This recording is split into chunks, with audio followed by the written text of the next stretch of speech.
اكثركم يقولوا لي ليش يا شيبون ما عاد تنزل مثل اول. والله ما ابغى اخبي عليكم اكثر من كذا، ان حسابي انسرق. اي والله اخترقوه، واحد هكر ما ادري كيف، ودخل عليه وغير كلمة السر وما ادري كيف سوى وشال الحساب.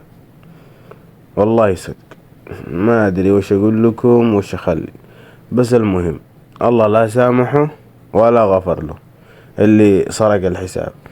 الحمد لله على كل شيء، هو حساب وما يهم، وما راح يوقفنا اني اسوي لكم حساسيات واسوي لكم اي شيء. ما يهمني الحساب ولا يهمني شيء، بس الحمد لله اللهم لله الحمد.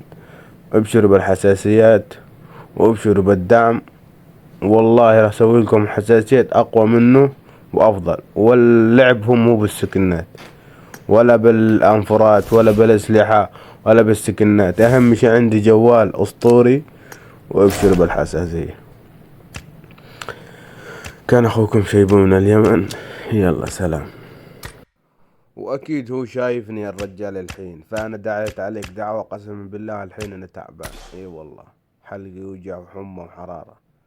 فحطوا لنا لايك وسبسكرايب واشتركوا بالقناة اذا انتم مشتركين. وصلوا لهذا المقطع للرجال اللي سرق الحساب.